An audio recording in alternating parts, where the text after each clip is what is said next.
So she said, I run a game on everybody and they're going to find me out. Welcome to the Other 99% podcast. I'm your host, Lisa Duck, a coffee loving direct sales enthusiast who's obsessed with a good digital system. Come join me for a realistic look into the world of direct sales. We'll explore inspiring perspectives, learn about unique business tips, and celebrate success stories that often go untold. Because on the other 99%, every seller matters. Hey everyone, it is me, Lisa, and welcome back to another episode of the Other 99%. I'm here today with our co-host Susan, and we got a pretty juicy topic here for you today. We were just having a conversation before we hit record, and I think you guys are going to walk away with a ton of tips and takeaways because let's face it, I know that we've all struggled with this at some point in our journey, whether it be in real life or in our direct sales business. But we're going to talk today about imposter syndrome. All Mm. right. So, Susan, why don't you jump in and sort of give the listeners sort of an idea of what we mean by imposter syndrome? Yeah, I feel like imposter syndrome, that term is kind of new, but it's not. It's actually been around since the late 70s. And it is basically that feeling that you get when you feel like you're a fraud or you feel like people are going to find out I'm not the real deal. And Hmm. I have a quote here, Lisa, and I'm going to say it, and I want you to take a wild guess as to who said this. This is a famous person. Actually, Okay. well, I say that, but you're in Canada. Maybe you don't know this person. Well, let's see. Throw it at me. Okay. Okay, so it's a she. So she said, I run a game on everybody, and they're going to find me out. And Nope. there's no way you're going to guess. So this Doesn't is doesn't ring a bell.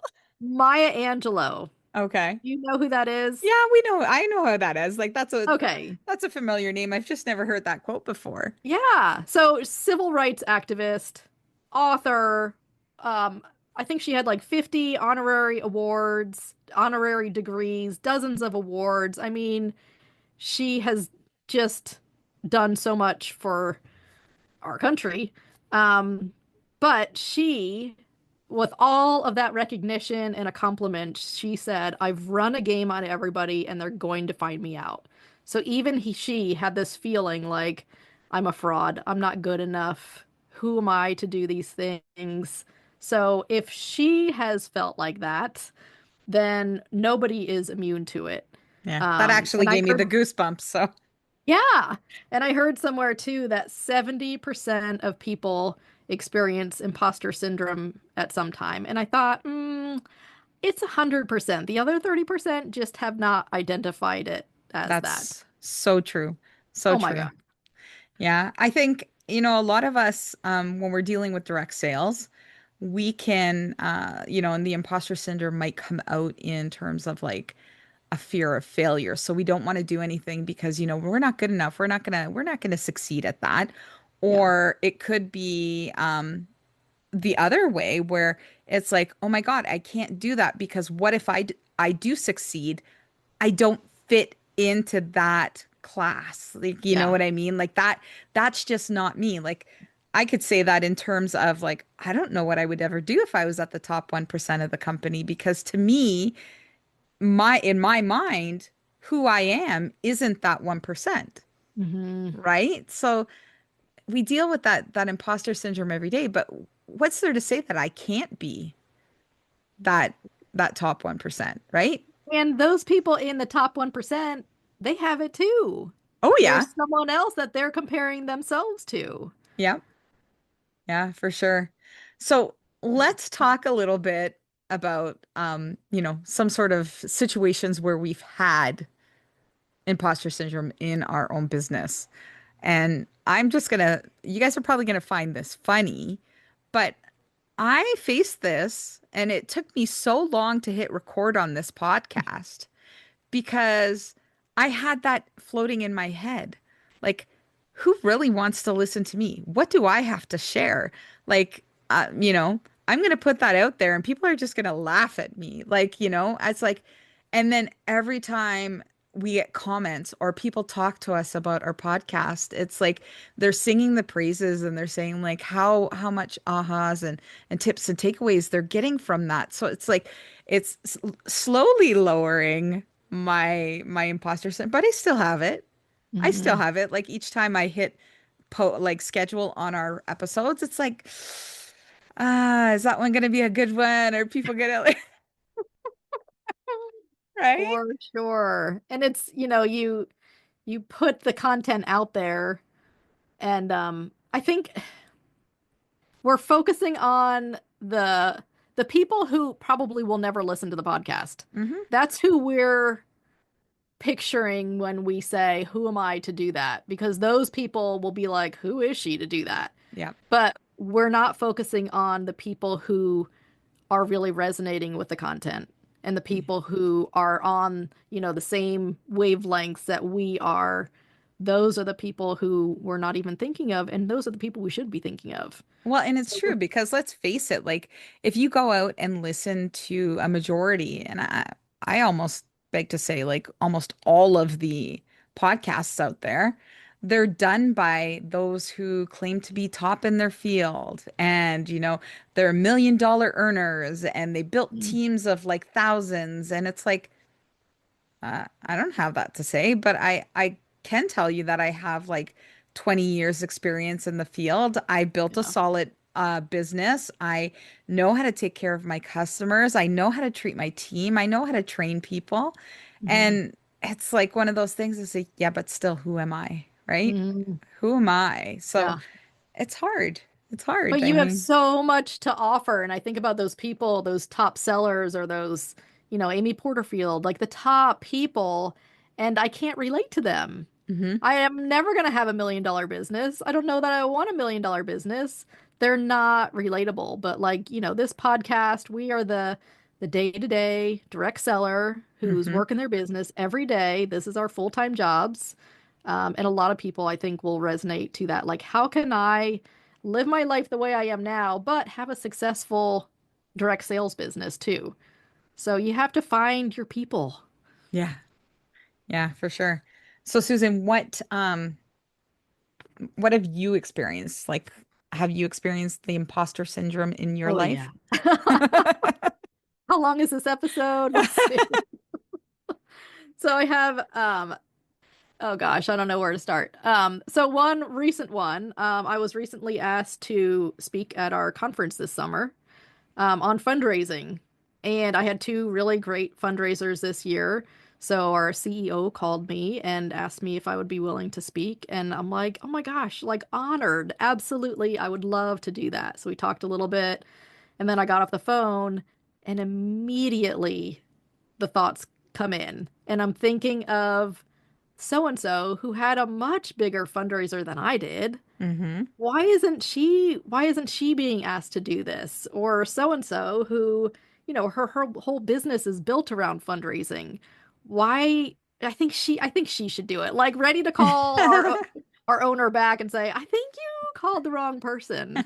And that's definitely the imposter syndrome. Like why did she ask me? But I had to like sit back and say, "Okay, she asked me."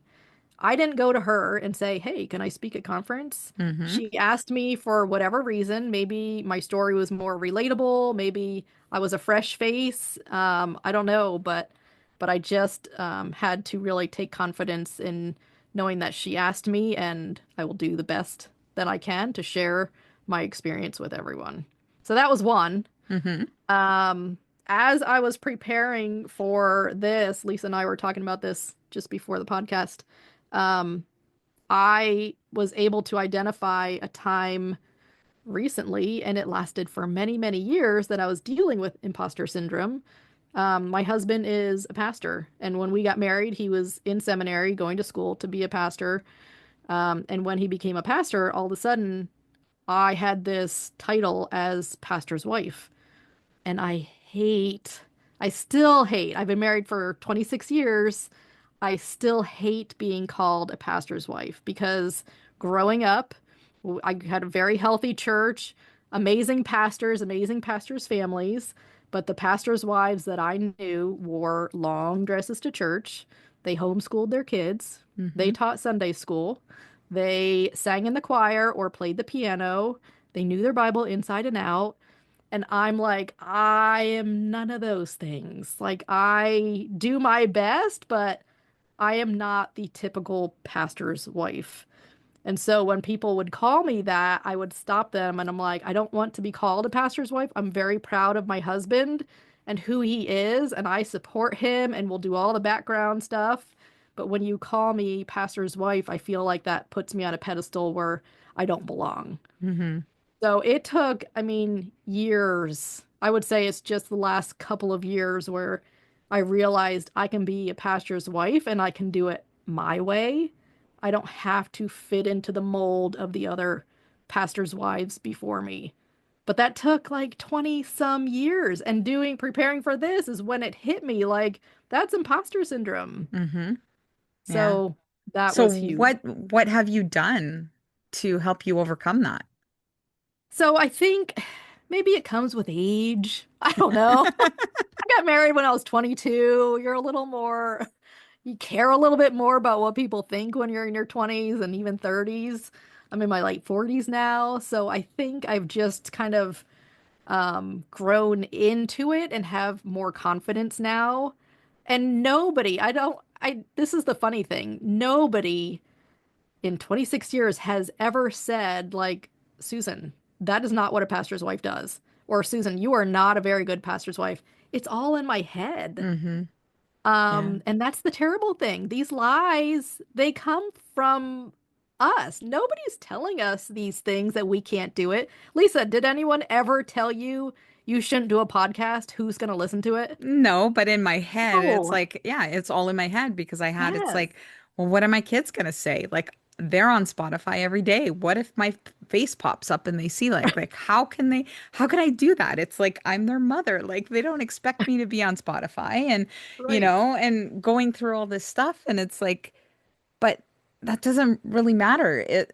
It all comes down to, do we need to deliver the message? Do we need to do what we need to do? Because that's what we're called to do, right? I mean, Yeah. I was playing around with this podcast in my head for probably a good year and a half before I hit the record button. Mm. That was the hardest thing. The hardest thing I remember. I still remember the day that I launched because I was so excited because I'm like, yes, I got it done. And then I'm like, oh crap, maybe I should have recorded a couple episodes because all I did was I recorded the little like The 20-second intro. intro. And I'm like, yes, I launched it. And then I'm like, oh man, now I actually have to do Now the these work comes. it's one of those things. But so let's So do talk. you still feel that way now that the podcast has been going on for a year? Yeah. Yeah, You still have it.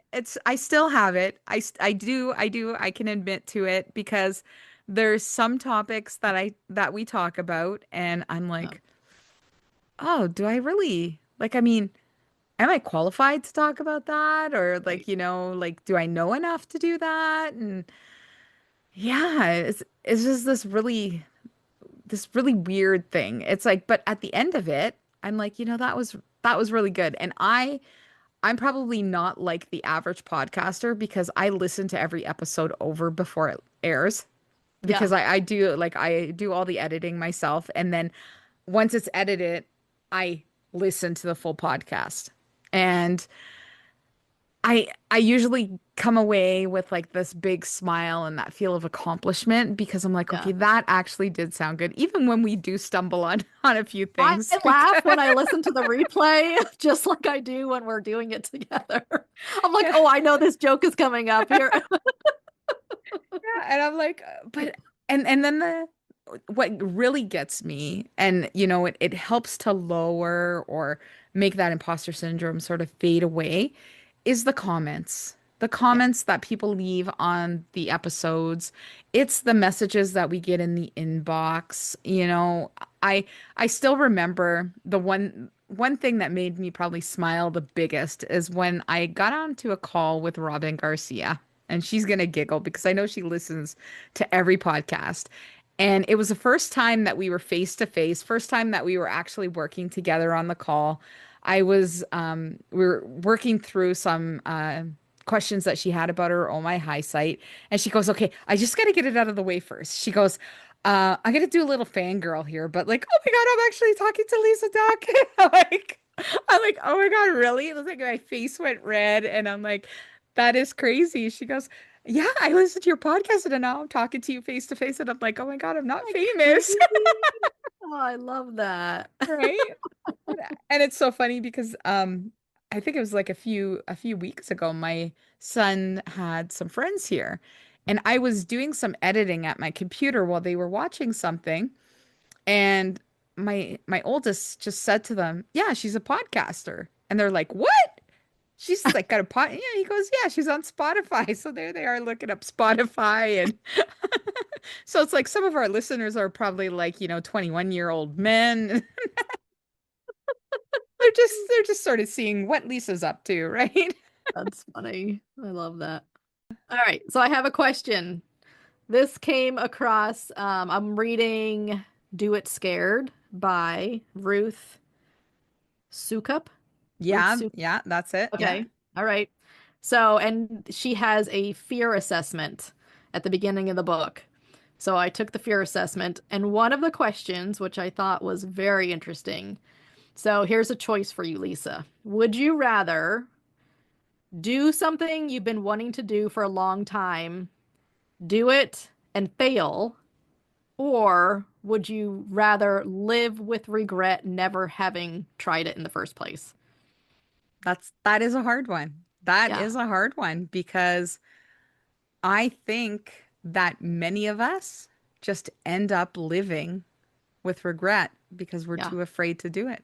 Yeah. And that's And it sad. is, it And is. it's because of the thoughts we feed ourselves. Yeah, because of what's the worst thing that could happen? I mean, I know nobody's gonna die. yeah, Nobody's going to die. That's where I always take it. Like, if you fail, nobody died. no. I remember putting my first reel out on Facebook and Instagram, and I was just cringing because I'm just like, I don't want to be in front of people. I don't want to do this. I don't want to do that.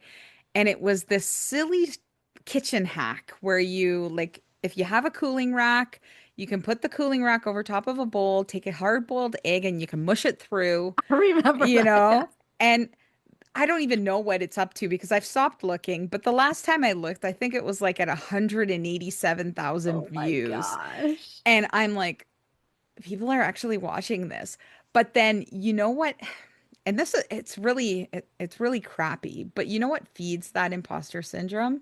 Hmm. I think it gets fed by the bullies on on social media and the Hmm. negative comments because I was surprised.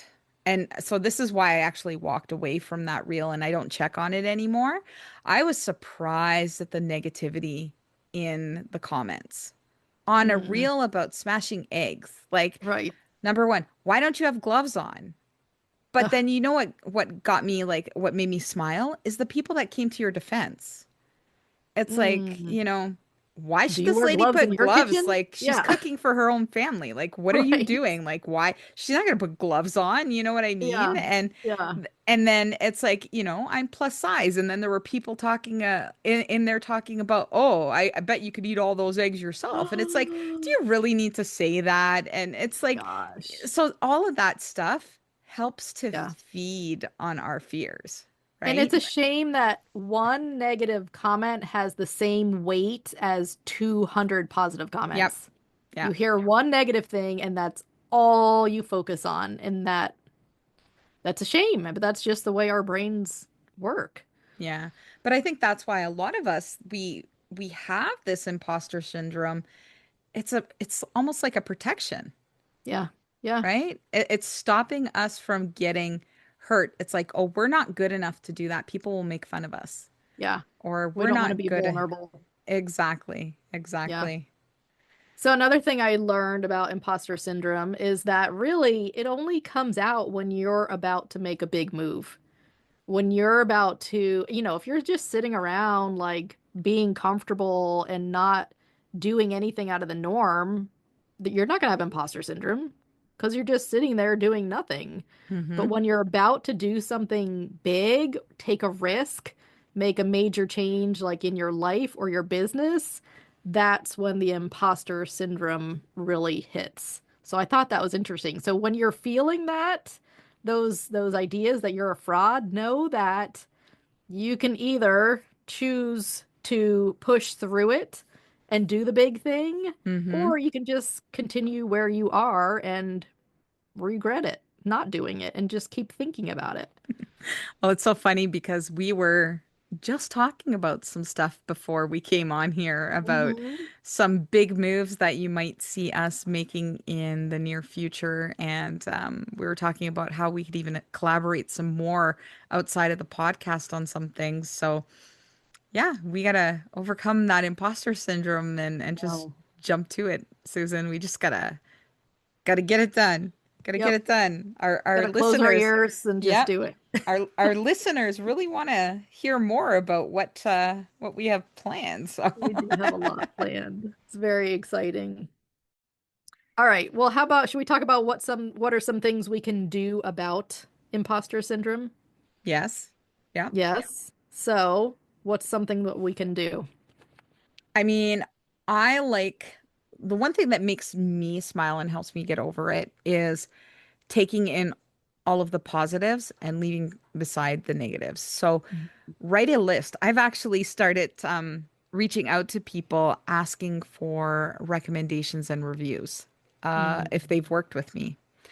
And the one thing that I absolutely love is that it puts a smile on my face every time I read them. mm, So it helps me overcome that, that fear of feeling like I don't know what I'm doing. mhm. Because if this many people are getting positive results from, working with me, then I must be doing something right. So Yeah. I've actually created a board and it's called testimonies, and I have their reviews and their recommendations and then their smiling face right beside it. So Oh, I every time I love open it that. up, it's like I could see it. So I think I'm just going to start feeding everybody's reviews in there just so that I have a place to go. But then Yeah. I'm also sharing those things on my website, so it's like it's helping me um, build that confidence, I guess, to Yeah. overcome the imposter syndrome. So even if you don't create a board, like maybe even create a list of some like positives. Like Hmm. why, if we relate this back to direct sales, why are you good at customer service? Hmm. Why are you good at team building? Why do your customers love buying lemongrass spa from you, right? Hmm. All of those things can help you easily overcome because I think that even the average direct seller faces imposter syndrome on a daily Hmm. basis, Yeah. right? Yeah. Yeah. So those good reminders of the positives. I love that. Something else that is super helpful for me that we're doing right now is to talk about it because when you keep it silent, it grows. And when you're not sharing it with other people and they're saying, oh my gosh, I feel the same way, there's something so comforting is that right? There's something so Comforting? comforting. Yeah. Yeah. What does that sound like?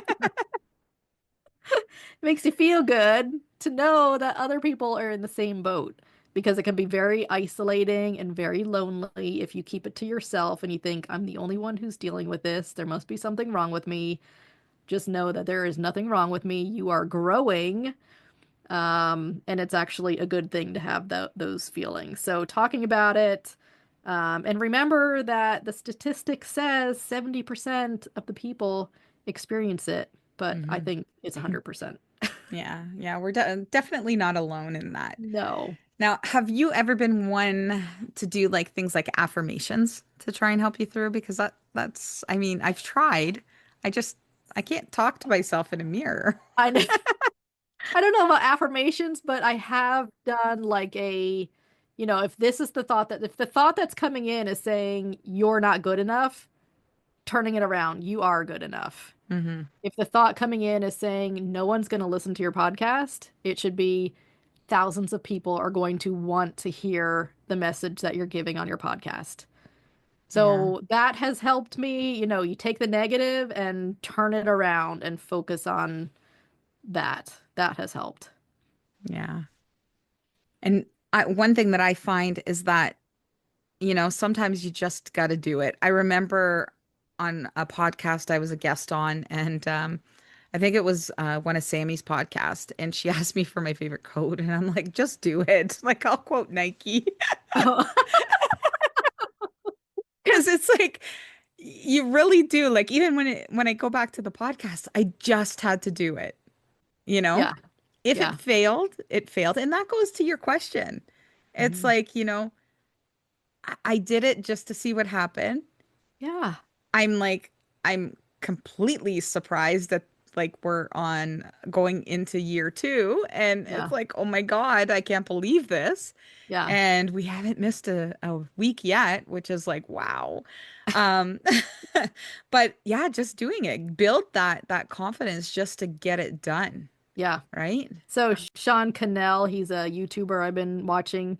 He has something called the 7C framework, and there it's amazing to listen to it. But the very first C is courage. Mm-hmm. If you don't have courage, you're never going to hit the record button. You're never going to send the email. You're never going to reach out to that customer or whatever it is. Everything in our business and in our lives starts with the courage to do it.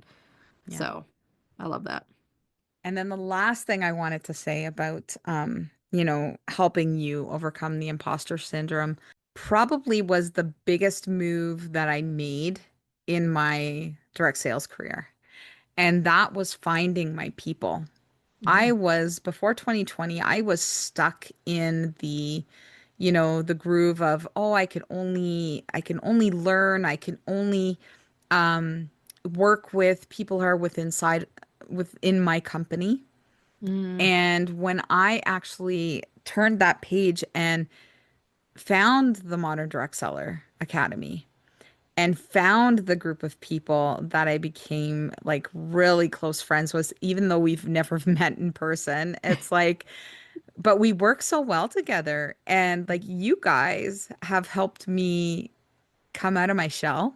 mm, I'm not the same person I was when I first met you guys, right? So yeah. finding your people can help you overcome the imposter syndrome too. Yeah. And offer encouragement to each other too.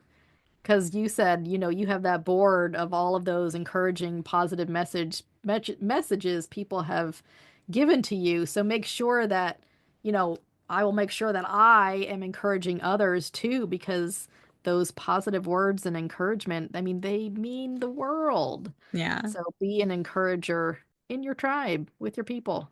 Yeah, for sure. So I have another quote. Maybe this will help someone. Brené Brown, Yeah. super famous author. She says, we can have courage or we can have comfort, but we cannot have both. Hmm. I love that. Yeah. And then another reason imposter syndrome creeps up, I love this idea too. It says, we compare our beginning to someone else's polished highlight reel. Yes. That's so true. That's so Yeah, true. we are just at the beginning. And I think social media is so bad for that. I Yeah. mean, social media, I think, puts a lot of that negative thoughts in our head, right? That breed that imposter syndrome because we're like, oh, who am I to sell that? Because why is somebody going to buy that from me? Because I don't fit into what you would think of a healthy person selling healthy food, right? Like, why would they buy Mhm. it from me? Or, somebody who might not have the perfect skin. Why are they going Mhm. to buy skincare from me? My skin doesn't Mhm. look, flawless. And, well, maybe you have conditions that, Yeah. I like, have wrinkles. How you can I sell can't. wrinkle Yeah. cream? Like, Yeah, yeah. uh, We gotta stop. I love that. Stop watching their polished highlight reels. yeah. That's Yeah. good. That's Yep. good. And then Susan Jeffers, she has a book and it's called Feel the Fear, Do It Anyway. Mm-hmm. I mean, fear is just a part of our lives, feeling like we don't have enough or we're not ready, we don't know enough. It's just a part of human nature. So you just have to push it aside and do it anyway. Yeah. Well, I'd love to invite, the listeners to either drop a comment in underneath the wherever you're listening to the podcast, whether it's like YouTube, Apple, Spotify, and let us know, how they overcome imposter syndrome or if they've ever had it or and if you don't want to put it out publicly, we understand. You're more than welcome to reach out to Susan or I via like DMs or PMs, wherever you want to reach us. But our contact information is in the show notes. So you can always connect. We would love to hear from you. I mean, that would put a huge smile on our faces. I know. So, I think that would be so empowering to hear all the people that suffer from imposter syndrome. I yeah. think that would be very empowering for everybody to see that you're not alone. Yeah. And you know what? I'm just going to put it out there because if there's anyone listening who has had, had to deal with a real battle of like imposter syndrome in their direct sales business and they've overcome it, we would love to talk to you and see what steps you took to overcome it because you know what? You're not alone. Yeah. You're not alone because there's someone out there right now dealing with that same fear, that same imposter syndrome that's like, I'm not good enough to do this, Mhm. And it can right? hold you back from doing amazing things, and we don't want that. Yeah, for sure.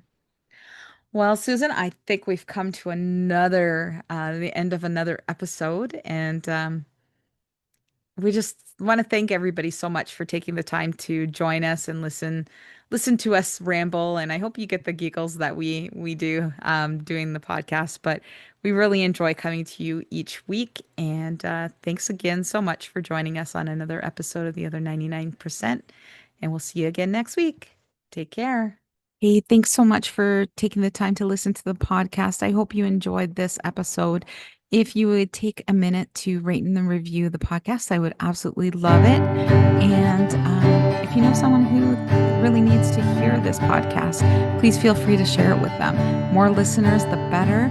And if you know someone who would like to be a guest on the podcast or you yourself would like to be a guest, be sure to check the link in the show notes or visit lisaduck.com and click Be a Guest. We'll talk to you soon.